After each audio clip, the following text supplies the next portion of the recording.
Welcome to the Salmon Runs YouTube. Enjoy the video. You start by preparing the essentials so the launcher can act immediately. First, install or update the Wi-Fi Launcher app, then connect your device to the exact Wi-Fi network you plan to use. Make sure you grant location and network permissions when the app asks. Without them, the app cannot detect networks reliably.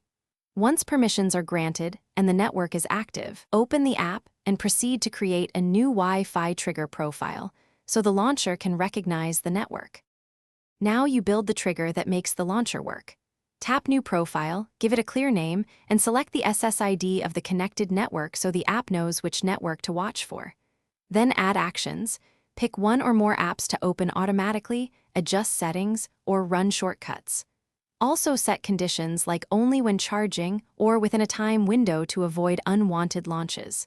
Once done, save the profile so the launcher will monitor and execute when that Wi-Fi appears. Finish by testing the profile so you confirm behavior.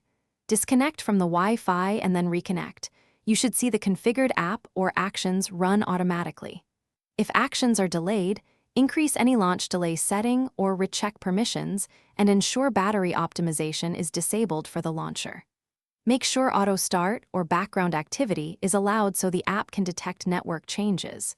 If it still fails, double-check the SSID spelling and the device state conditions, then retry the connection. Thanks for watching. Consider subscribing if we helped you.